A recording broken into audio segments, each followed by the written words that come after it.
नमस्कार दोस्तों, स्वागत है आप सभी का हमारे न्यूज 20 टीवी पर। तो दोस्तों, मैं आज आपके लिए लाया हूं देश और दुनिया की 20 बड़ी खबरें। तो आपको एक एक करके सभी खबरें विस्तार से बताई जाएगी, तो वीडियो को अंत तक देखना ना भूलें। तो चलिए शुरुआत करते हैं आज की पहली खबर के साथ। दोस्तों, आज की पहली खबर ओलंपिक से। दोस्तों, आज भारत के लिए बहुत ही गर्व का दिन है। दोस्तों, नीरज चोपड़ा ने रचा इतिहास, ओलंपिक में 13 साल बाद भारत को दिलाया गोल्ड। आपको बताते चलो कि दोस्तों, भारतीय जेवलिन थ्रोअर नीरज चोपड़ा ने टोक्यो ओलंपिक के जेवलिन थ्रो फाइनल इतिहास रच दिया है। उन्होंने टोक्यो ओलंपिक में गोल्ड मेडल हासिल किया है। नीरज ने 87.58 की सर्वश्रेष्ठ दूरी तय करते हुए गोल्ड पर कब्जा किया। क्वालिफिकेशन राउंड में भी नीरज अपने ग्रुप में टॉप पर रहे थे। बता दें कि 2008 बीजिंग ओलंपिक के बाद ये भारत का पहला गोल्ड मेडल है। वहीं दूसरी खबर दोस्तों, तलाक का मजबूत आधार है मैरिटल रेप, पति की अर्जी खारिज कर केरल हाईकोर्ट ने दिया अहम फैसला।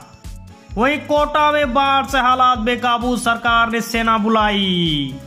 बचाव और राहत कार्य में जुटे 100 से ज्यादा जवान। आपको बता दूं, राजस्थान प्रदेश के हड़ती अंचल में बाढ़ से हालात बेकाबू हो गए हैं। प्रदेश की अशोक गहलोत सरकार की ओर से हालात से निपटने के लिए सेना से मदद मांगी गई। इसके बाद शुक्रवार देर रात सेना के जवानों की एक टुकड़ी कोटा पहुंची। इसी के साथ सेना ने बचाव और राहत कार्य अपने हाथ में ले लिया। सेना ने सबसे पहले डोडिया मोहल्ले में फंसे 20 से ज्यादा लोगों को बचाने का रेस्क्यू ऑपरेशन शुरू किया। वहीं दोस्तों, मुलायम सिंह यादव को अब्बाजान कहने पर भड़के अखिलेश यादव। आपको बता चलो कि मुख्यमंत्री योगी आदित्यनाथ द्वारा समाजवादी पार्टी के मुखिया और पूर्व सीएम के पिता को अब्बाजान कहे जाने पर अखिलेश ने पलटवार किया है। लखनऊ में आयोजित एक पत्रकार वार्ता में उन्होंने कहा, भारतीय जनता पार्टी के मुख्यमंत्री को अपनी भाषा पर नियंत्रण रखना चाहिए। कल मैंने एक टीवी चैनल पर उनका इंटरव्यू सुना है। हमारा आपका मुद्दा पर झगड़ा हो सकता है, लेकिन हमारे पिताजी के लिए कुछ कह रहे हो तो तैयार रहना, आपके पिताजी के लिए भी मैं कुछ कहूंगा। वहीं दिल्ली में हज हाउस पर राजनीति तेज, बीजेपी नेता धरने पर बैठे, कोविड गाइडलाइंस टूटी। आपको बता दो, राजधानी में हज हाउस बनाने का यह प्रस्ताव काफी पुराना है। 2008 में हज हाउस का फाउंडेशन स्टोन रखा था। हालांकि उस समय भी इस प्रोजेक्ट का विरोध होने के बाद यह फाइल लंबे समय के लिए ठंडे बस्ते में चली गई। इस प्रोजेक्ट का एस्टीमेट उस समय 93.47 करोड़ रुपये तैयार हुआ था। प्रोजेक्ट रिपोर्ट के अनुसार यह पूरी तरह सेंट्रली एसी हज हाउस बनाना है, जिसमें स्टेट ऑफ आर्ट की सभी सुविधाएं होगी। इसमें महिलाओं और पुरुषों के लिए अलग अलग dormitory, immigration counter, prayer hall, kitchen और डाइनिंग हॉल आदि शामिल होंगे। वहीं तालिबान ने अफगान सेना को निमरोज प्रांत से खदेड़ा।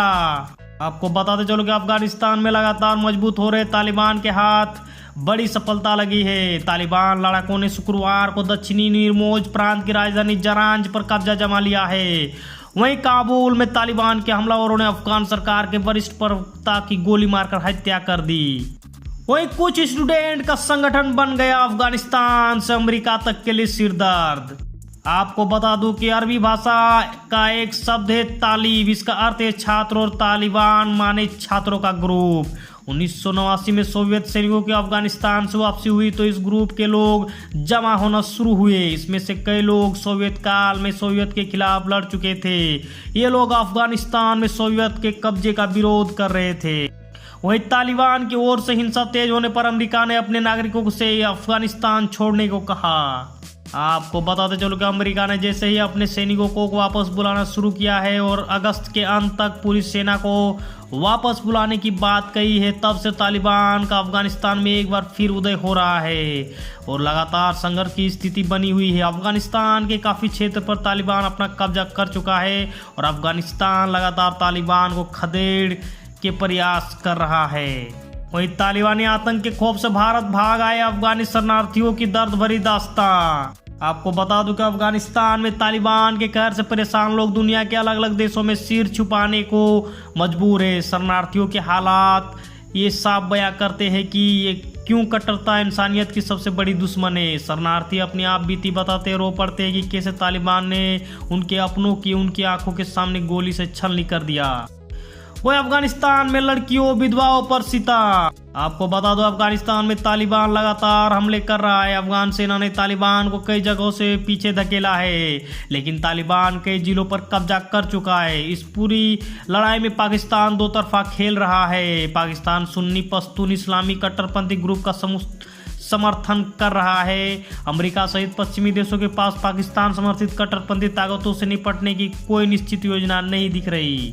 वही रहस्यमय एस्टेरॉयड पर खरबों की दौलत। आपको बताते चलो कि अमेरिका के अंतरिक्ष एजेंसी नासा को रहस्यमय 16 साइकी एस्टेरॉयड पर इतनी ज्यादा अनमोल धातुएं मिली है जिससे धरती का हर इंसान अरबपति बन सकता है। नासा के मुताबिक इस अथाह दौलत की कीमत हम बता नहीं सकते। नासा ने साइकी एस्टेरॉयड के सतह की फिर से माप की है और उसके आधार पर यह ताजा अनुमान लगाया है कि साइकी करीब 226 किलोमीटर चौड़ी चट्टान है जो एस्टेरॉयड बेल्ट में सूरज के चक्कर लगाती है। वही बर्फ की चादर में जम सकते कनाडा, अमेरिका, यूरोप। 1000 साल में सबसे कमजोर अटलांटिक महासागर। आपको बताते चलो कि अटलांटिक महासागर की बेहतम धाराओं के हालात पिछले 1000 साल में सबसे कमजोर हो गई है। इससे कनाडा, अमेरिका और यूरोप के देशों में भीषण ठंड पड़ने की आशंका गहराती जा रही है। वैज्ञानिकों ने चेतावनी दी है कि अटलांटिक मेरिडियनल और टर्निंग सर्कुलेशन हाल के सालों में तेजी से अस्थिर हो गया है। वैज्ञानिकों का मानना है कि इसके लिए ग्लोबल वार्मिंग जिम्मेदार है। वहीं जॉनसन एंड जॉनसन कंपनी की सिंगल डोज वैक्सीन को भारत में मिली मंजूरी। स्वास्थ्य मंत्री ने दी जानकारी। आपको बताते चलो कि जॉनसन एंड जॉनसन कंपनी की सिंगल डोज वैक्सीन को भारत में इमरजेंसी इस्तेमाल की मंजूरी मिल गई है। केंद्रीय स्वास्थ्य मंत्री मनसुख मांडविया ने इस बात की जानकारी दी। वहीं कोरोना का एक मरीज अब एक से ज्यादा लोगों को संक्रमित कर रहा। आपको बताते चलो कि दुनिया भर में चिंता का कारण बने कोरोना के डेल्टा वेरिएंट ने भारत में संक्रमण के केस बढ़ाने शुरू कर दिए हैं। चेन्नई के इंस्टीट्यूट ऑफ मैथमेटिकल साइंस के मुताबिक देश में आर वैल्यू की दर एक महीने के अंदर 0.93 से बढ़कर 1.01% हो गई है। यानी अब कोरोना का एक मरीज एक से ज्यादा व्यक्ति तक संक्रमण फैला रहा है। वहीं यूपी असेंबली इलेक्शन से खबर है दोस्तों। ओपी राजभर ने दिखाई तेवर। योगी की लीडरशिप में अगर बीजेपी विधानसभा चुनाव लड़ेगी तो हम कतई नहीं करेंगे गठबंधन। आपको बता दूं अगले साल 2022 में होने वाले यूपी विधानसभा चुनाव के मद्देनजर सभी दल दावे और वादे करने की कवायद में जुट गए हैं। इस बीच अटकलें लग रही है कि सुहेलदेव पार्टी समाज पार्टी के अध्यक्ष ओम प्रकाश राजभर एक बार फिर बीजेपी संगठबंधन कर सकते हैं। वही अखिलेश यादव पर बोले शिवपाल, सपा के लोग लूटे पीटे ठगे गए तो बहुत दुख हुआ। को बता दो उत्तर प्रदेश में अगले साल विधानसभा चुनाव होने वाले हैं। कभी अखिलेश के सबसे करीबी रहे उनके चाचा शिवपाल यादव पिछले विधानसभा चुनाव के दौरान उनसे अलग हो गए थे। तब से दोनों की राहें जुदा है। हालांकि अभी भी शिवपाल के दिल में समाजवादी पार्टी की एक महत्वपूर्ण जगह है। एक टीवी चैनल पर आयोजित कार्यक्रम के दौरान प्रगतिशील समाजवादी पार्टी के अध्यक्ष शिवपाल यादव ने कहा कि जब सपा के लूटे पीटे ठगे गए तो उन्हें बहुत कष्ट हुआ।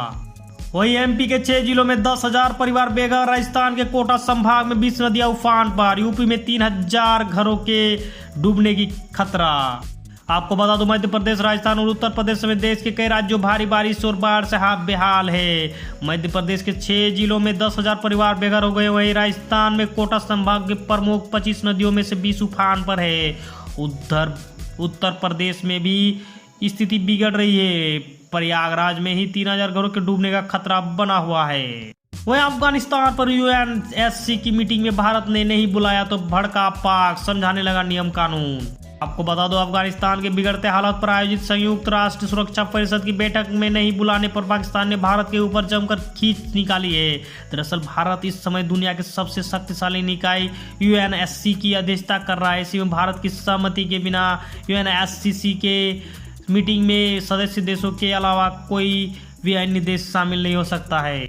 वहीं मुंबई से खबर दोस्तों, अमिताभ के बंगले और 3 रेलवे स्टेशनों पर बम होने की वाली कॉल निकली फर्जी। आपको बता दूं कि मुंबई के 3 प्रमुख रेलवे स्टेशन और बॉलीवुड एक्टर अमिताभ बच्चन के बंगले में बम रखे जाने की सूचना मिलने के बाद इस स्थानों पर सुरक्षा बढ़ा दी गई है। ये खबर अफवाह है दोस्तों। वहीं मोहाली में दिन दहाड़े वारदात, यूथ अकाली दल के राष्ट्रीय महासचिव को गोलियों से भूना, मौके पर ही मौत। आपको बता दूं मोहाली में सेक्टर 71 की मार्केट में शनिवार को यूथ अकाली नेता विक्रमजीत सिंह उर्फ विक्की भिंडू खेड़ा की ताबड़तोड़ गोलियां मारकर हत्या कर दी गई। तो दोस्तों आज के लिए बस इतना ही। दोस्तों अगर हमारी वीडियो आपको पसंद आए तो वीडियो को लाइक करें, शेयर करें और सब्सक्राइब करें, और इस तरह का डेली न्यूज अपडेट पाने के लिए बेल आइकन को दबाना ना भूलें। दोस्तों नमस्कार, आदाब, सत श्री अकाल, जय हिंद, जय भारत।